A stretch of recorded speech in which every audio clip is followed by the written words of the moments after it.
This podcast is sponsored by the Life Trading Card Game, with trading cards featuring stunning artwork of majestic mammals.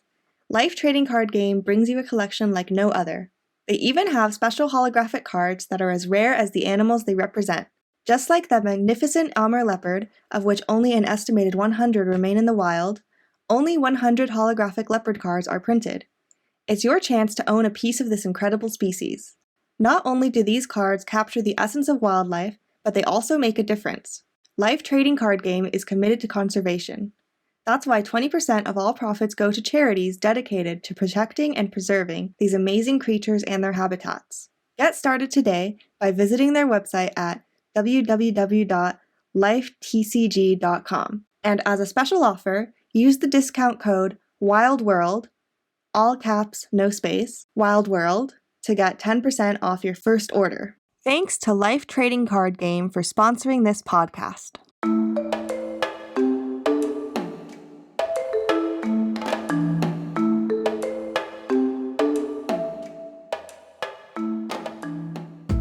Hello and welcome to episode 5 of the Wild World Podcast, a podcast where we talk about wildlife, we talk about paleontology and zoology and cryptozoology on a semi-regular basis, because we've been gone for a little while. Yeah. Sorry for the long absence. We've both been traveling a lot and sick, and we couldn't find a time to get together and work on this, but we're back now. Yep. So hopefully we'll be on a slightly more regular schedule from now on.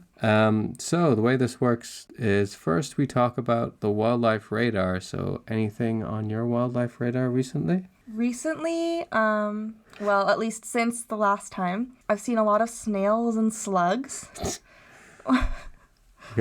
Okay. And also lots of gulls, or seagulls, as they're commonly known. That's an interesting fact you could go into. So why I would call them, or I used to think they were just called seagulls. Why is that wrong? Well, it's not wrong, but my ornithology professor used to get very upset at the term seagulls, because he said they don't have anything to do with the sea, which surprises people. So yeah, they really don't have anything to do with the sea. They can be found. But why are they so common around the sea then? I guess they like fish. What they like is a place with lots of food. And the seashore has fish, it has boats, it has people on the beach with trash. So that's what they like. They just like an abundance of food. Right. They're scavengers and they eat almost anything. Anything else you've seen? Well, I saw the Spider-Man movie, the new Spider-Man movie, and that has a spider in it. Barely. Okay, no, actually. It needs more spiders. Yeah, but it's about the Spider-Verse and stuff, which got me thinking, all the Spider-Verse Spider-Men have different powers. So imagine if we were talking about this, what if there was a Spider-Man who is more of a hermit and just likes to interact with spiders? Okay. Like, does he have any powers? No, like Ant-Man. Ant-Man is always hanging out with the ants, right? So Spider-Man could be hanging out with the spiders, and his powers are communicating with spiders. You can do a lot if you have that power. I suppose so. You get like silk gloves and things. You could have a bunch of spiders team up to immobilize people. Yeah. Just get them biting everyone that you don't like. No, I mean with webs. Yeah, but if like 50 black widows bit someone, that could immobilize them. Yeah, I'm just saying, like, it's an unexplored angle. Did you like the movie? Yeah, it was really good. Yeah, bit long. And also it says in the notes that you had a fight with a polar bear. No, this is just another part of wildlife in my radar. In his Dark Materials, the TV show based on the book series, there's a polar bear character. And there was a funny moment in one episode where this guy was like, "I want to fight you." And he said it to the polar bear with such a straight face. And the polar bear just looked at him like... Wait, the polar bear said, he said something like, "You're a weak worm" or something? Yeah. What did he say? But I just thought that was so funny, because even if it's not like a polar bear with all these powers, and well, he doesn't really have powers, but he has armor. Yeah. Who in their right mind would threaten any polar bear at all? Yeah. So I asked, I was thinking, Thomas, like, would you challenge a polar bear to a fight, basically? No. I don't know. It's probably the worst animal to challenge in a fight out of all animals. Maybe, yeah. Yeah, so Basically, this is a PSA. Do not challenge a polar bear to a fight. Even if you think you can win. Right. Even if you have like a little knife. Don't spoil it. Okay, should we go to wildlife in the news? Mm-hmm. Do you want to go with your first story about the... Okay. So, this news story, I first saw it in April. So, it's about the California condor, which is currently threatened by the bird flu. And you might know the bird flu has been really bad this year. Like, egg prices in the U.S. rose by a lot because all the chickens were dying, something like that. That's why. Yeah. What? Yeah, I don't know how I missed that. I was just like, why the hell are the eggs so expensive now? Oh, are they expensive? And there was a shortage here. Yeah, I couldn't get eggs for a while. Oh. So yeah, there's been a global epidemic of bird flu, which has affected California condors, which, depending on how you look at it, might be more sad. Well, they're both sad. But anyway, so the condors are the largest birds in North America, and they've been protected by the United States federal law since 1967. At that time, they were near extinction. So at that time, it was caused by DDT, which wreaked havoc on lots of species of birds of prey. However, at that point, a dedicated breeding program started bringing them back from the brink, and almost half of all living condors are in zoos and other captive breeding programs today. For example, the Santa Barbara Zoo has 6 condors, and it helps monitor wild condors in areas nearby. Current threats are things like habitat destruction and not getting enough to eat, because they eat like carrion. And if you can picture, how hard it is to find carrion in today's more urbanized world, that's what they have to deal with. And when they do manage to find a dead animal to eat, often it is something a hunter killed but didn't pick up, and it will contain a lead bullet, which will lead to them dying by lead poisoning. So all over North America, wherever they can be found, they are monitored frequently because there are still so few left. There are 347 wild condors there were in 2022. So now there's a new threat, which is very upsetting, and that's bird flu. If you want to know if birds in your area have bird flu, some signs are lethargy, lack of coordination, holding the head in an unusual position, and walking in circles. So you should watch out for that. Even though I think it's not a threat to humans. Are you supposed to contact someone if you notice that or something? I don't know. You should look up what you should do. Yeah, but it is a problem. So 3 California condors, by the time I read this article, had died in March. And after I read the article, 21 had died from March through mid-May. I'm not sure how many have died right now, but last I could find was 21. So at that point, the government decided to start vaccinating the condors, but they started with captive vultures to test the vaccine. After that, the numbers of deaths were supposed to rise because the condors were going to start migrating north. And I'm not sure how the vaccine program is going, but, well, I am, because there's a website you can look at to read everything about it, but it was sort of confusing to me, and I couldn't figure out if they had actually started vaccinating the wild ones yet. But yeah, the population continues to be monitored. It looks like the vaccine works for now, and there are weekly updates on the progress at the U.S. Fish and Wildlife Service website. We can provide the link in the description. Yeah. Mm-hmm. I feel like the condors were this poster success story back in the 60s, because then they dropped down to 6 or something crazy. Oh yeah, it was really, really bad. And I think the worst was in the 80s. Yeah. Alright, in the 80s. But it was this really good story for conservation where they were able to pull them back, I guess. Yes, but that was because of DDT. They were able to pull them back from DDT, but I learned in college that it wasn't really the success story you might think, because the lead problem is really big. So now they're trying to convince hunters to use different kinds of bullets. That would be a really easy fix for a lot of the problems they face. Right. Yeah. There's one, it's not really much of a story. Okay. It's but I thought it was interesting that a new video has come out from, I think it's southern China, of the first albino panda ever seen. This was confusing because, so it was in a reserve. It's not a captive panda. It doesn't look like it. If you look at the video, it looks like it's sort of in a reserve, doesn't it? Yeah, but the footage is so good.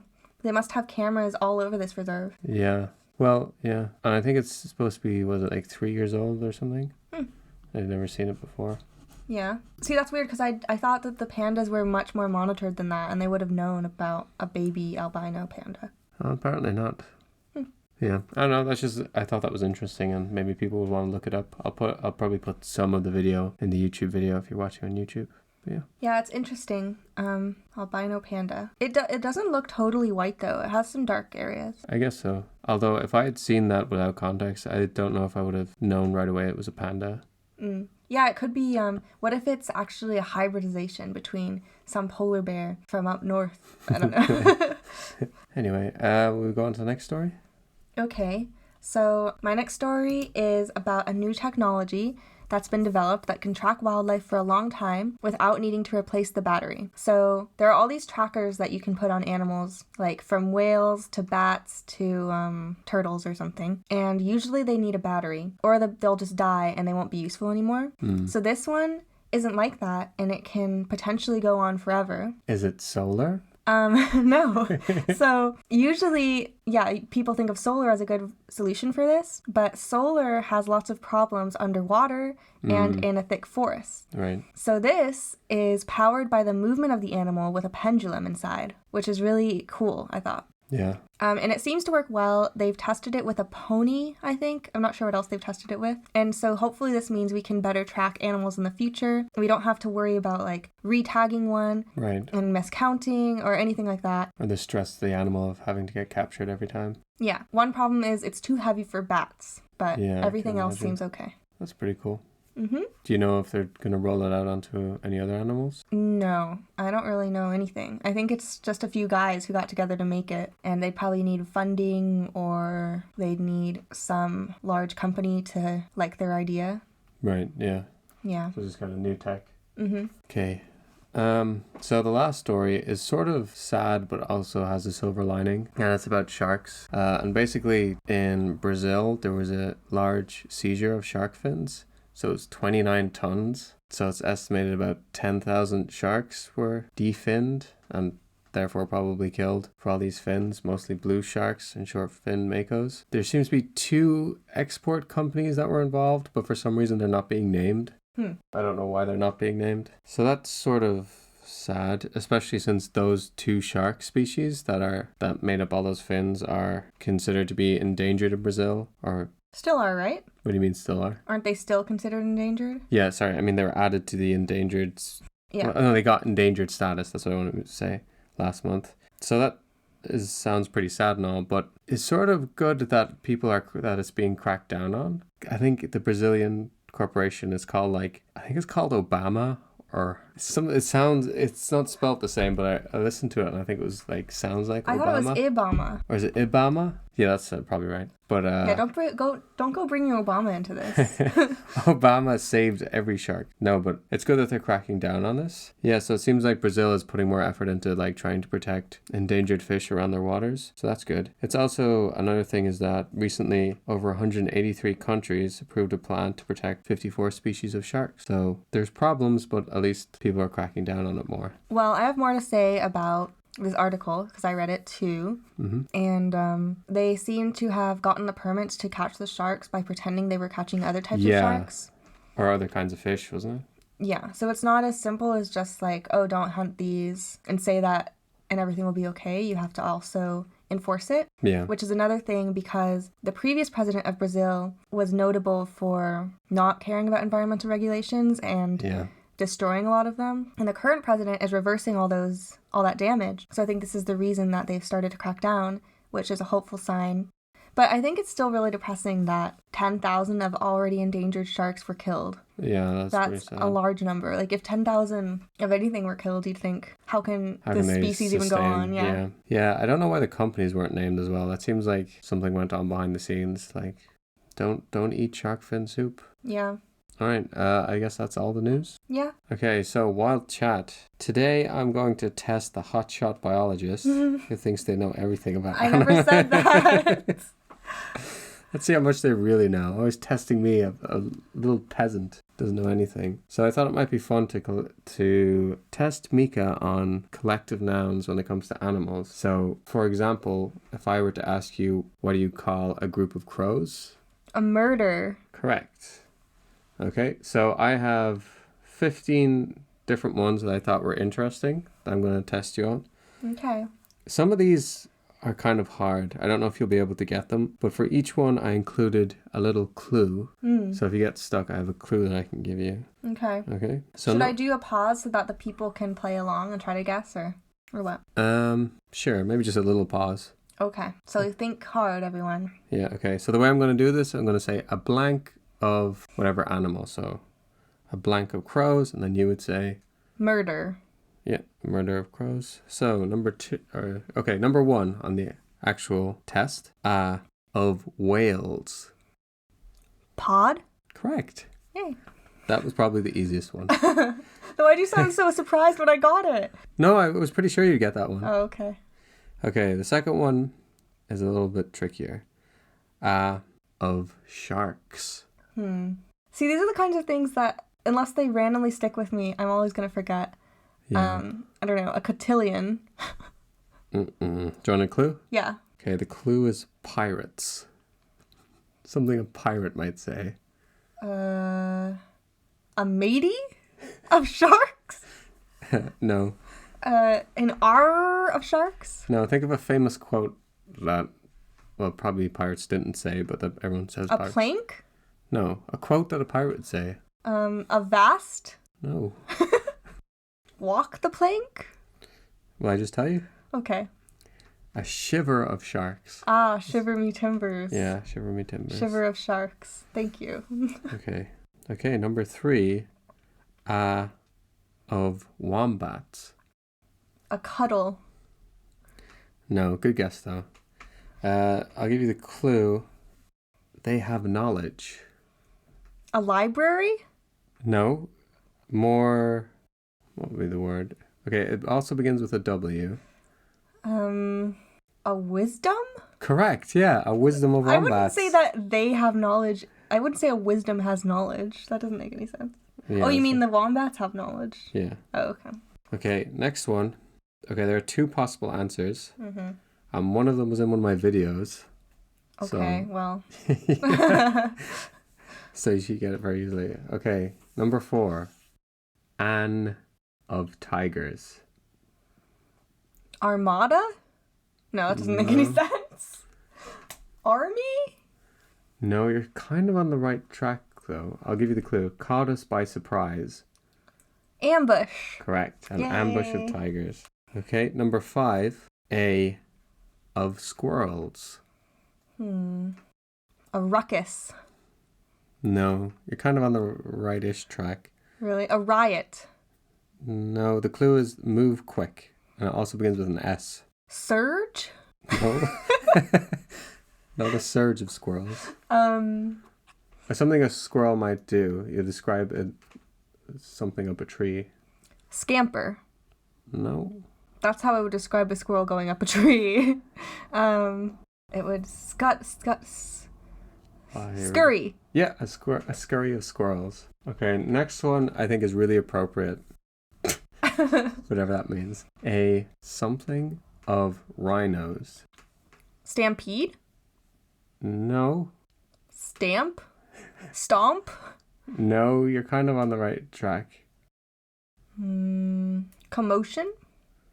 No, my clue's kind of dumb, but I said a car drives into you. But I guess it should be a car drives into something that it's not supposed to. Collision? No. Crash? Yeah, a crash of rhinos. Okay, this one also makes sense. I'm not doing very well. That's all right. These are pretty hard. Okay, you might get this one. A something of skunks. A stink. Pretty close. A stench. Correct. Okay, I think you might know this, the number 8. An something of ravens. Is this one an armada? Nope. Begins with a U. Clue is not nice. Not nice? Ugly? No.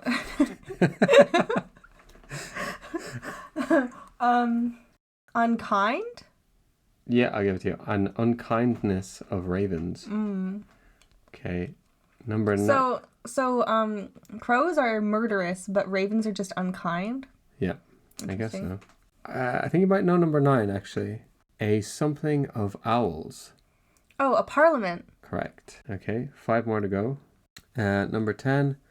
A something of jaguars. Begins with an S. I was going to say a stock? No, you're kind of on the right track, though. Something stealthy. Begins with an S. A sneak? No, it's a noun. A spy? No. We all have one. We do? Bear in the Big Blue House was friends with one. Well, he's friends with the moon and a lemur.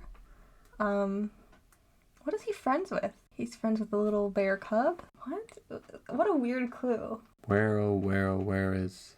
So, you said this was jaguars? Yeah. Where is... Carmen Sandiego? Wait, I'm so confused by these clues. Alright, just forget everything I said so far. Something dark and mysterious. It starts with S? Yeah. S-H. Dark and mysterious and starts with S-H. Yeah. A shiver? No, that's sharks. Alright. And I Shadow. Yeah, good. A shadow of jaguars. Bear in the Big Blue House is friends with a shadow? Was he not? Was not like a shadow upstairs, like sort of a female one? You say, where is Shadow? I don't know. You're the expert in that show. So. But yeah, I thought you hadn't seen it, and now you're talking about this lore, which... This deep lore. Well, that's the only thing I remember is the shadow. Okay, a few more. A something of hyenas. Laughter? You're on the right track. It's just maybe another word for... A giggle? The clue is witch laugh. A cackle? Yeah, a cackle of hyenas. Okay, the next one, a something of camels. A hump. I feel like you might have heard this, because I feel like I've heard it when you think about like a group of camels and they're carrying stuff. A caravan? Yeah. Caravan of camels. Okay. The thing is, like, with these kinds of things, I feel like, I don't know who's making this stuff up, but I don't know how standardized it is, because for a lot of herd animals, right, it's right there. You can just call them a herd, I would say. But whatever. Yeah. And, well, are there actually shadows of jaguars? Like, is that a thing? I thought they were solitary. Well, the same with tigers are mostly solitary, maybe when they're with their cubs. Wouldn't that just be a family? That's what I'm saying. It's like confusing. Well, a family right? of lions, it would be a pride, right? Yeah, but that's because lions are a social creature. I'm just wondering how often you'd actually have a group of jaguars or tigers, so much so that you'd describe it as something rather than a family. Yeah. Or maybe it doesn't really occur in the wild, it's just someone came up with, like, what's the plural of this? Right? I'm thinking some guy just decided to make all these up. Probably. But anyway, go on. Okay, number 13. A something of giraffes. Well, herd would work. Yeah. Or a smattering? No. A neck? Think of a tall building. Skyscraper. No? Maybe more generic term for a tall building. Tower. Yep. A tower of giraffes. 14, I don't know if you're ever going to guess this because it's really strange. A something of goldfish, and the clue is, oh no. Disaster. No. Begins with a T. Terror. This one is really hard. Maybe I should just tell you. No. Okay. Starts with a T. Ends in ing. Okay. Give me the next letter. TR. A trapping? No. Next letter? O. A Ooh, when you said that to me, I thought it was very... Traumatizing. No, that starts with an A. That's an A. It's almost a synonym. To traumatizing?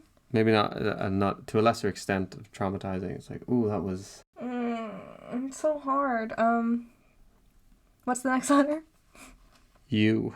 Trou. A Uh-oh, you're in... A troubling. Yeah, troubling of goldfish. Okay, and the last one, a something of hippos. Wallow? No, the clue is I ate too much. Stomachache? No. A bloat?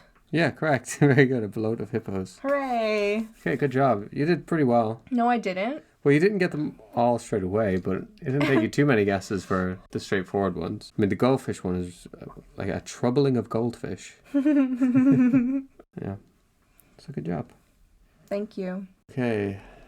should we go on to the next segment? Okay. Pew, pew, pew, pew.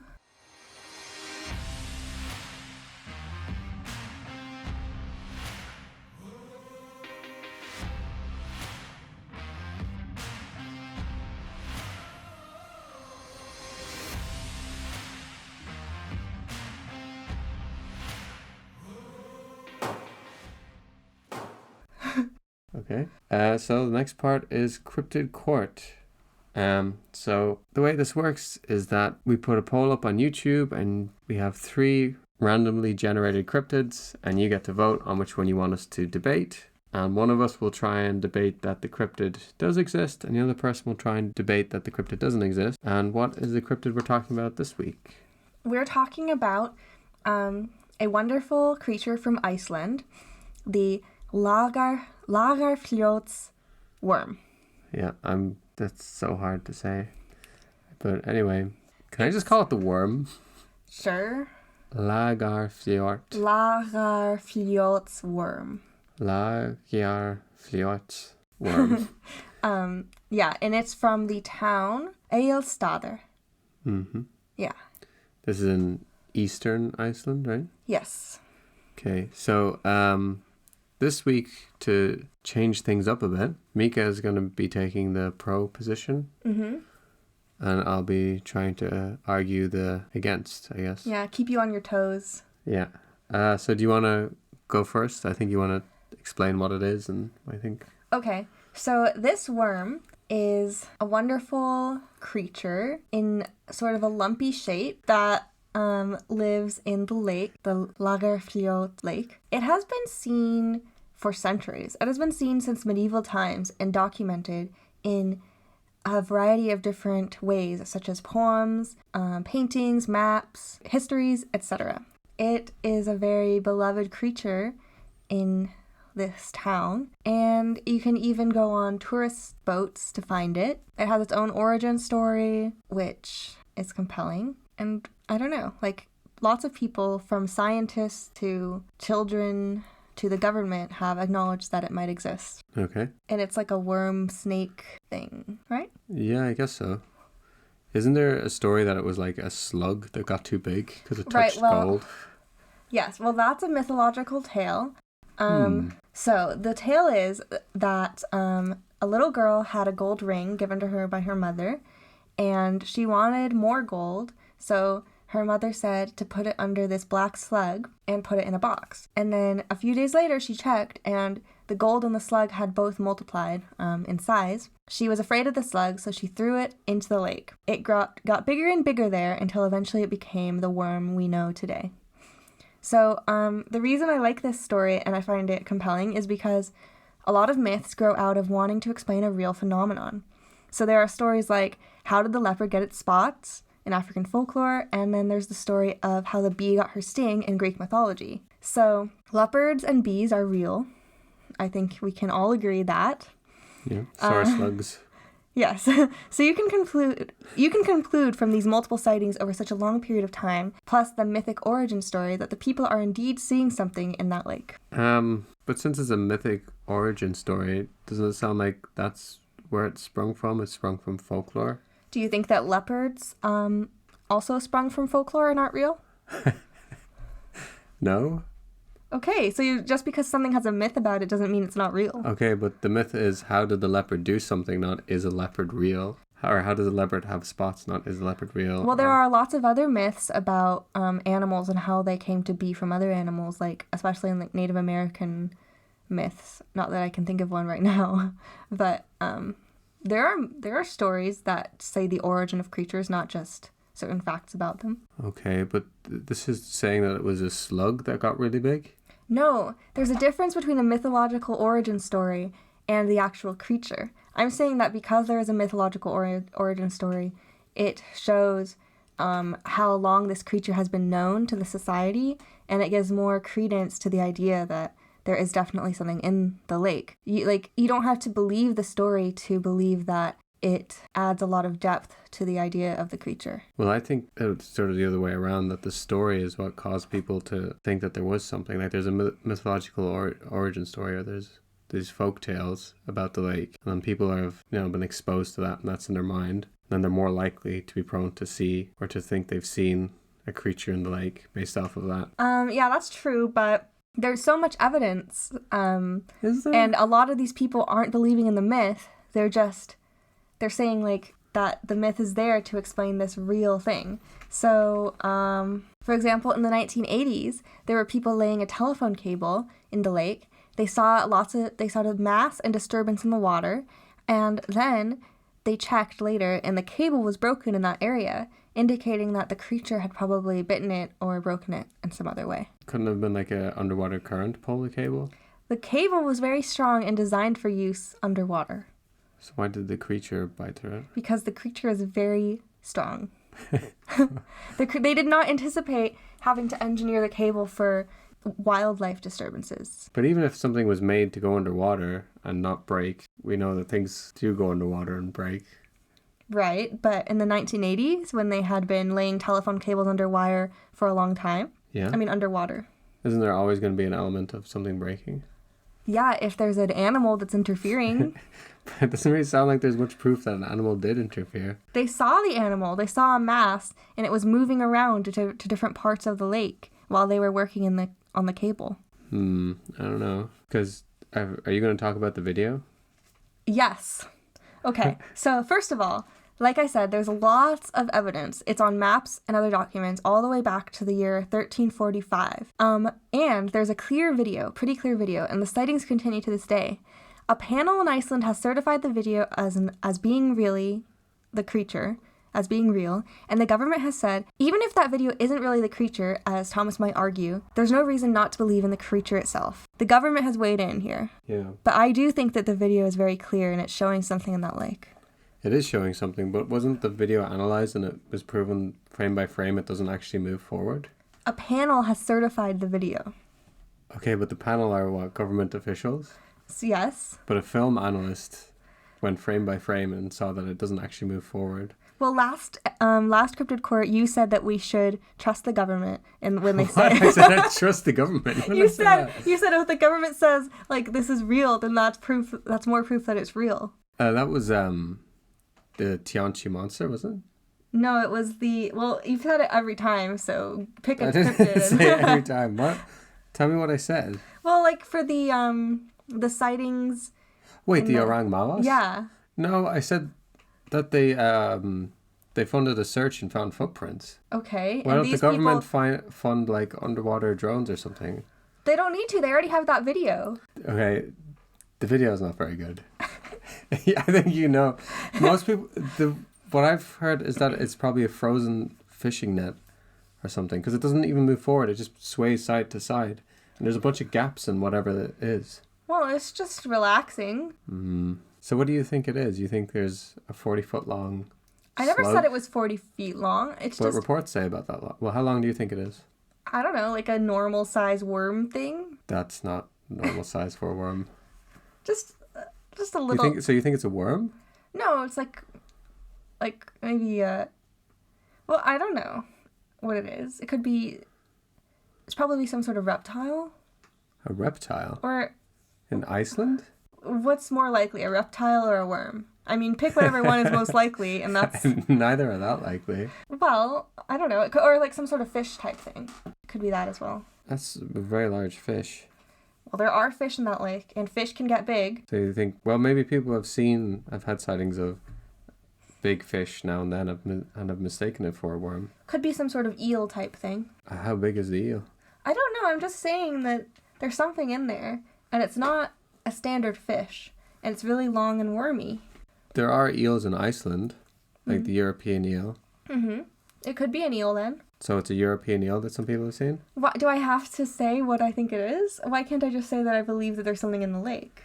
Okay, well, you did this to me where I was trying to do this with the Tianchi monster, and I was like, oh, well, maybe it's like this kind of fish or something. You're like, well, then it's not a cryptid because we know that there's fish there.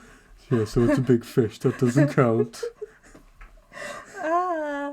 Okay, well, let me just add a few more points. So, it's interesting to me that the worm is a different shape than the typical Loch Ness shape, which is like sort of a plesiosaur or sea serpent type thing, that indicates to me that it's not just a copycat cryptid, it's its own thing entirely. So that gives you more evidence because they didn't just say, oh, I heard that other lake has a really cool thing in it, let's say we have one. No. I heard it was a large serpent with humps. Yeah, did you look at a picture? I looked at a few different pictures. Yeah, the picture shows that it's not a Loch Ness shape, it's more of a lumpy lump shape. Well, a lot of Loch Ness descriptions are very lumpy. Loch Ness is usually more lithe and skinny, and this shape is lumpy and chubby. But anyway, let me just tell you about this man, Helgi Hallgrimsson. He's a biologist, okay, and he spent years researching the lake. This is what he has to say about all these concerns, okay? We should be careful not to confuse the legends with the sightings.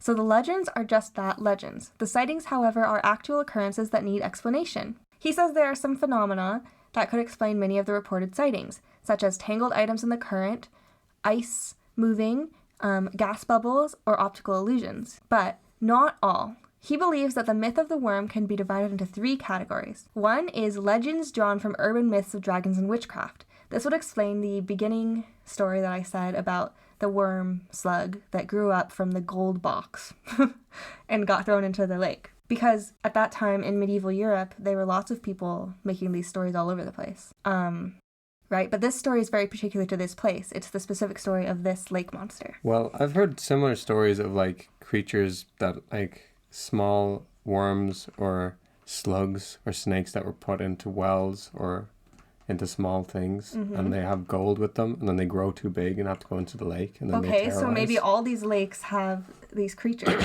Maybe they're all explaining. They're like, imagine you're a person, way back then, there's not a lot of scientific knowledge, and you always see this huge thing in the lake, and you're like, oh, how did that get there?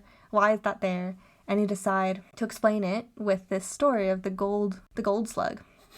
And then you hear other people from the nearby village have a similar thing, and you tell them your story about the gold slug. They're like, oh yeah. So that's how a myth that's shared among all these different places could be born. Right. So anyway, Helgi said that the myth of the worm, some of it is of legends, and some are natural phenomena such as gas and vegetation, which are factually, you can explain them away factually. And third is he believes that there are paranormal phenomena, sightings that are beyond the scope of scientific understanding. There are sightings that cannot fully be explained by reason. His opinion is that these are paranormal activities, much like people who claim to see ghosts, elves, and hidden people. That is why some sightings can't be explained and why only some people can see the worm. I'm a scientist, I have at least not been able to fully explain this. So it's true that in Iceland, many people believe in I guess what we would call fairy tales. There's a high degree of fairy tale belief there, and I'm not going to speak on how true those beliefs are, but yeah, lots of people, I mean, they believe in this creature. And if a fully trained biologist, believes in the creature, I mean, I guess it's bad that he says it can't be explained by science, but that just means sometimes, it hasn't been explained by science. I'm very surprised that one of the explanations is that it's paranormal. Well, so it's like a ghost? No, I don't know, because... That seems like... I don't know, I feel like that's sort of a cop-out, though. Well... Because you can say that about any cryptid. You say, oh, well, how come we haven't found it? It's like, oh, well, it's multi-dimensional, or it's paranormal. Well, think of things that people used to think were paranormal, such as flies generating on dead bodies. People used to think that this just happened and that it couldn't be explained by science, but now we know that is not what happens and that flies lay the eggs for the maggots. So he's saying that he can't explain it right now. And therefore it's paranormal? He's saying he can't explain it right now, and he's explaining that it's paranormal because of his beliefs, like many other Icelandic people in the paranormal. However, that doesn't mean we, looking into this, have to believe it's paranormal. We can believe it just hasn't been explained yet, and that there's something else going on. He says there's something else going on. I feel like if a biologist is trying to say that something is real, a life form is real, and they go to paranormal, that kind of sounds like there's not any physical evidence for it then. Well, that's not what he said. He said that only some people can see the worm. Translate that as only some people have seen the worm. Sometimes things are just elusive. Like, you'll look for your whole life and you'll never find what you're looking for as a biologist. So yeah, I want to finish off my argument with saying if the locals believe it, why shouldn't we? Especially if the local scientists believe it, why shouldn't we? Well, probably because he's not really giving a scientific reason for why it's a real creature. He's acknowledging that there are some holes in the sightings, that some of them can be explained by other phenomena. Yeah. But I just think the fact that this man is saying that there's other things out there that haven't been explained yet makes we should pause and think, do we actually know the whole story? And, like, are you actually able to explain away everything that everyone's seeing out there? See, I don't know about this, because, I mean, there's a lot of cryptozoologists who believe in a lot of cryptids who are biologists by training. Okay. So by that logic, you should believe in all of them because a biologist said so? No, but this man has lived there a really long time, and he's been studying the lake his whole life, pretty much. Yeah, but then if it was a real flesh and blood creature, you think you'd have something more substantial to present. Maybe I don't know, if you want to see it from like a paranormal angle and that like it's beyond like a physical creature, then that's like, I mean, I don't really know how to respond to that. That's beyond my understanding, I guess. So I don't really have an argument for that, but I just feel like if it is a physical creature, then we should have better evidence. Well, we do have some evidence, and like I said, maybe this is the work of more than one lifetime. Maybe more than one person has to dedicate a lot of time to looking for it for us to find something more concrete. Like, people have been looking for, the ivory-billed woodpecker for ages, and they go out and they look and they can't find it, and then sometimes it comes up, like... Okay, but this is a gigantic creature... In a lake, yeah. A murky lake. It's way easier to go through a forest and look for a bird than it is to go into a murky, cold lake. I don't know.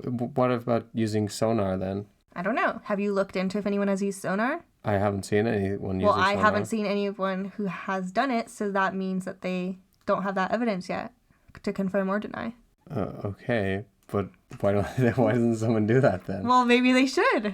I think when it comes to lake monsters, like a lake, you have one area that you need to search. And you said maybe it's a reptile. Well, then it needs to come up for air. And even if it's not a reptile, it's got to eat a lot. So it's got to be pretty active if it's as big as people report it to be. I don't know. I feel like it wouldn't be as hard to find as... There are a lot of fish in that lake. If it's a type of fish... They've also done a lot of fish surveys there, and they haven't found... How come they don't find this giant worm thing if they find brown trout and Atlantic char? All you have to do is, like, fish for a few fish and bring them up to do a fish survey, right? I mean, what kind of fish surveys are you talking about right here? They're trying to estimate the populations. Okay, so if they're using the net size for, like, a trout, maybe that's not the size that would catch a huge worm. It never is going to get entangled in one of those nets? I don't know. Maybe not. Maybe it's very smart. All right. Maybe it stays away from disturbances on the water. Okay. Do you have anything else to say? I don't know. I feel like I've said everything I have to say. Yeah, I've said everything I have to say as well, so I guess we'll leave this up to the listeners to say who won today's debate, right? Yeah. Mika looks very smug. I always try my best, that's what I'll say. Okay, will we move on? Okay, so next is Q&A, right? Yep. So we have an email today. Before, we'll just say, if you want to send us an email... Yes. You can send it to thewildworldpodcast@gmail.com. Yes. That's thewildworldpodcast@gmail.com. All right. So we have an email from Michael. Is this the Michael from before? Mm-hmm. Oh, thank you for another email, Michael. So, which ecosystem or country would you love to explore? Do you have any pets? Oh, he asked many questions. Okay, let's answer one by one. So, which ecosystem country would you love to explore? I'd like to go to Australia, I suppose. Me too. Tasmania, New Zealand as well. Yeah. Also, don't get mad at me if you're from New Zealand. I didn't mean to lump them in together, but I want to go back to Australia and say the outback, the rainforests. Yeah, the Amazon. I'd like to go to the Amazon as well.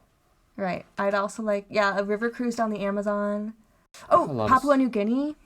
Oh, yeah. I mean, basically anywhere, especially places that are so dense and unexplored. There's something out there that we don't know about yet. That would be really, really great. Yeah. Yeah. Ocean. Lots of places in the ocean. Yeah. I'd love to go to Bhutan or other places in South Asia. South Central Asia. Yeah, and there's probably a lot of places in Africa too. Oh yeah, we haven't even talked about Africa. There's Madagascar.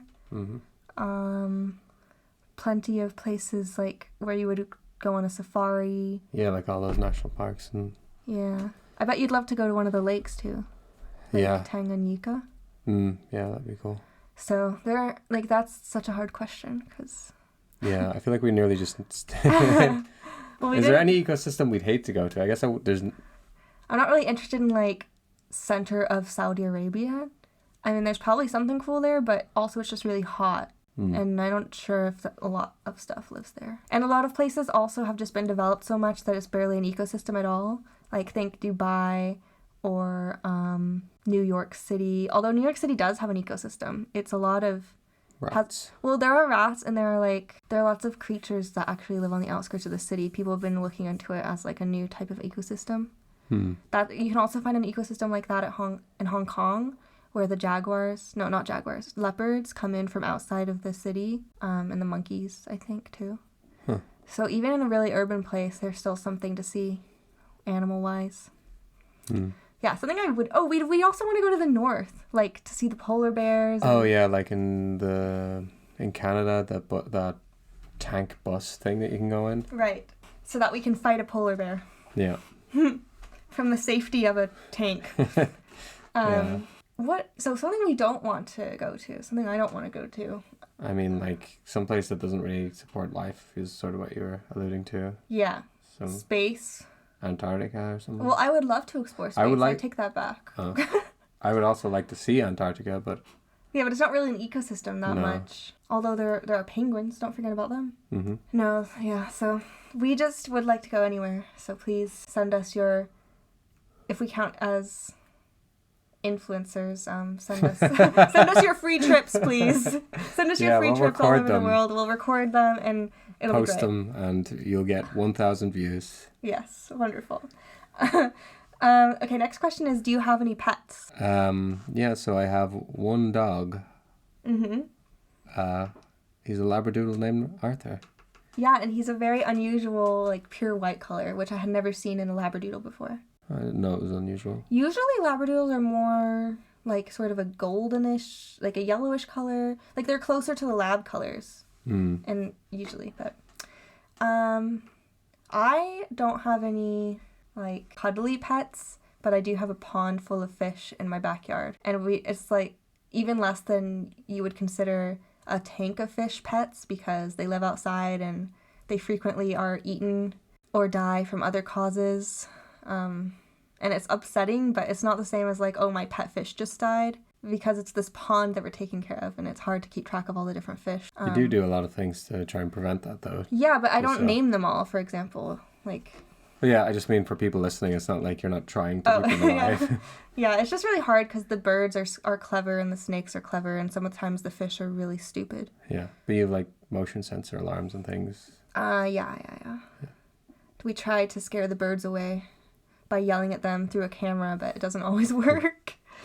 And the fish are really nice, but like I said, some of my favorite fish that I personally named and picked are dead now because they were eaten, which is upsetting. And now I don't really know the names of any of the fish that are still there. Yeah, most of them anyway.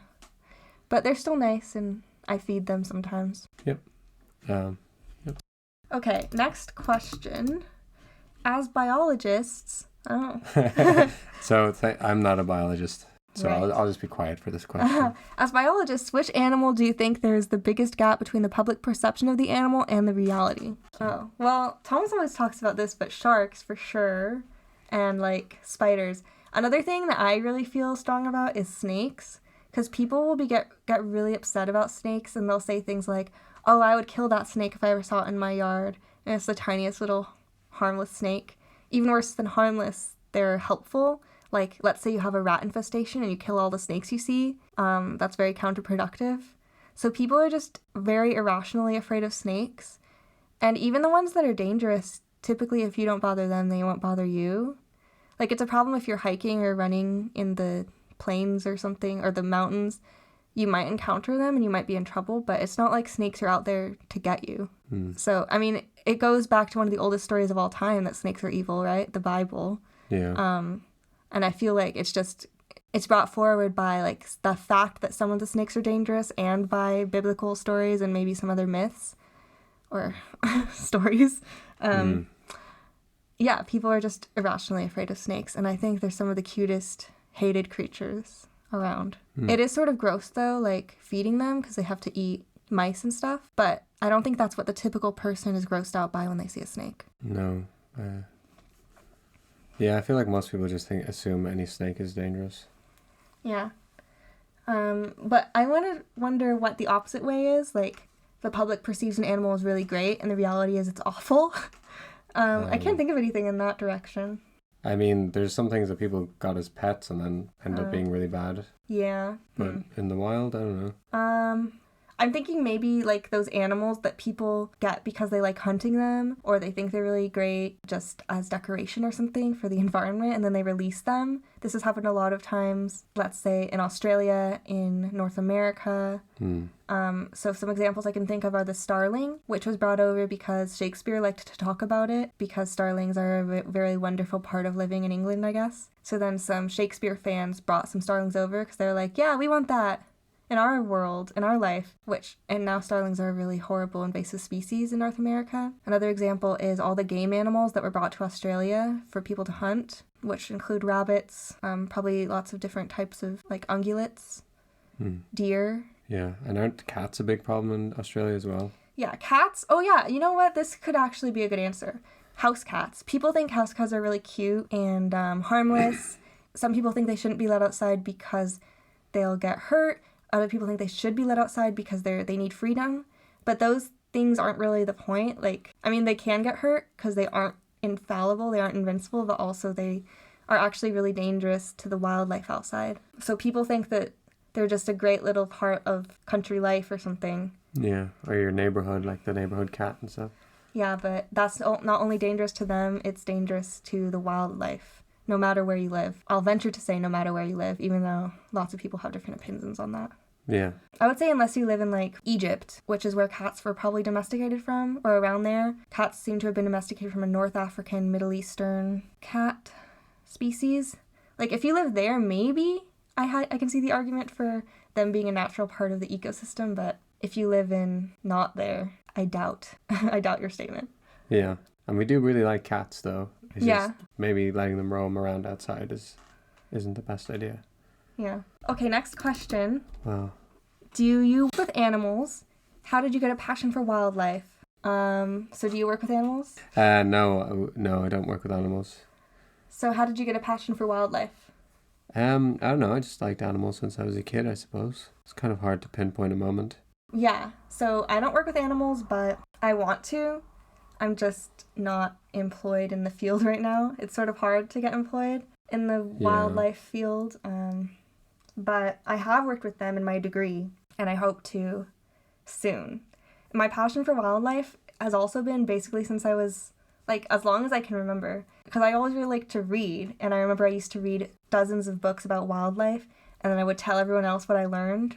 Like, I remember when I learned that whales and fish were different, and the reasons why, such as skeletal structure, what they need to breathe, diet and stuff like that, and I was telling everyone, whales aren't fish, I learned that, and I bet you thought whales were fish, but they aren't. And after that, everyone thought it was so funny to tell me that whales were their favorite kind of fish, because apparently a child's passion is worthy of ridicule.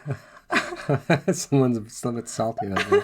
Isn't that how you developed your, like, PowerPoint? Yeah, I got really good at making PowerPoints in order to educate people about wildlife and science. So I would read a lot of books, and I would watch Animal Planet and Discovery Channel and stuff. And I would read National Geographic when I was at the eye doctor.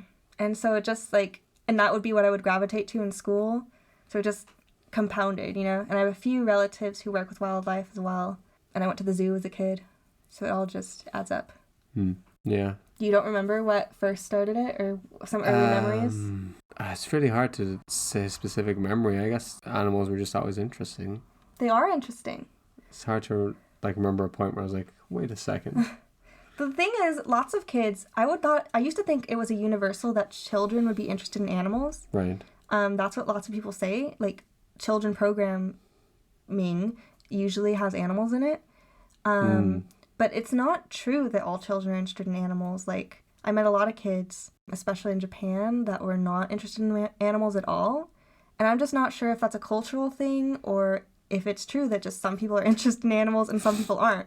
Like, I don't know where it really starts from. And as well, like, children are often interested in animals, but then maybe they lose that interest as they get older. Or how do you lose it? Because from my perspective, I've always had it and I always will have it. So I would need the opposite perspective of someone who used to be into animals as a kid and isn't now for me to understand why I wouldn't have a passion. It's also like it grows when you, as like the older you get, the more you want to know like specific information about animals. Mm-hmm. Yeah. Okay, next question. Are you ready for your next question? Yeah. Do you recommend any charities? So yeah, is there a charity you recommend for conservation? I would say I wouldn't know which charity specifically to recommend, but the most important thing is to see how it's certified for efficacy. Like, because a lot of charities just say they do things and don't actually do them. And there are websites you can look at to see where the money goes and how much work they actually do. And there are ratings for charities. And so there are some general charities you can donate to, like World Wildlife Fund. And yeah, there are definitely a lot. And what I would say is if you don't want to donate to one of these general ones, which you can find if you look up like wildlife conservation charities, just in general, think of something that you really, really want to support, such as stopping elephant poaching or protecting the marine ecosystem from pollution or lots of different things. Yeah. And you could find a specific charity that your money will go more towards that specific problem. So yeah, I'm not sure which one would be better, to do more general or to do more specific. Everyone has a different preference. But yeah, the thing, like World Wildlife Fund, they have a few controversies around them. I do think they overall are a positive force, and there's places in the world where they're the only ones that go into certain places, like dangerous regions and things. Mm-hmm. The thing with them, though, is that they get a lot of government funding, so it might be worth trying to, like you said, look for specific smaller charities and help fund them, because World Wildlife Fund is probably the best funded of any. Yeah, specific ones that I remember have made an impact on me when I learned about them were the ones that are like wildlife sanctuaries in places like, Rwanda, where they have for the gorillas, Rwanda? Yeah, like places like that sound really awesome because they're giving these animals a better home, safe from poachers, I think. Like, I don't really remember what the point of the reserve is, but yeah, there are lots of places like that, right? Yeah. I don't know if I should say any specific without looking them up. Well, are there any that you donate to? Well, I sort of like Sharks Trust, because I get like clothing from there, because they do like t-shirts and hoodies and things, and it's made out of recycled material. And shark scientists have told me that it's a pretty good charity, so I think they're based in the UK, but they definitely ship around Europe and maybe worldwide, so possibly them. But I feel like you really got to look into it more. I wouldn't strongly recommend any charity like without doing more research, I guess. Yeah, and this one is something that I personally support, which, again, you might want to look into it more because who knows how thorough I've been, but it's where I get my phone cases from. It's called Pella Case, and what I like about them, they're not really about wildlife, but they make all their cases biodegradable from recycled materials, which I thought was really cool. And yeah, I like to support them because they have really cute phone cases that have like animals on them. I'm not sponsored by them, so. Yeah, we're not. I just say that, like, even without wildlife, there are so many different charities out there that are doing things near wildlife conservation, and there's a lot of different things that you can think about that you're consuming or using in your life that you can indirectly donate to a charity that way. Right? Because you get clothes from the Shark Trust. Yeah. So that's like, you need clothes, and then while you get your clothes, you can also donate. Yeah, I do like charities where you can like buy something. Yeah. Oh, last thing is, you don't have to answer everything, but I love what y'all do, so keep it up and thank you. Okay, I guess we answered everything. Thank you for your email. We love that you send us emails. Yeah, that was a really good email. Yeah. Thank you very much. Okay, comments? Okay. Here's where it's, I just find random comments from the videos that Wild World posts, and I ask Thomas to guess what video they're from and respond to them. Sometimes they're crazy comments, like, that are just funny, and sometimes they're just, I was actually intrigued by the comment. So yeah, first comment is, yes, the panic or fear of spiders sounds illogical, but if you think about it, everything is a rational combination of fears of things that we are programmed to fear to ensure that we don't lose the one life we have. Permadeath is active with no chance of creating a new save file or character. It is not irrational, but actually the one and only logical consequence to have fear of such things. In fact, it is quite illogical and irrational to not have panic or fear of spiders. Not panicking when confronted with a spider is very much like standing in front of a tiger without panicking. It's extremely unnatural to not fear something that has all the characteristics of something that could be dangerous. Thoughts? Well, first of all, what did you use that from? One of the spider videos. Yeah, spiders, what makes them so terrifying. So, how do you respond to this? What was it? There's a lot in there. It's extremely unnatural not to fear something that has the characteristics of something that could be dangerous. Do spiders have those characteristics?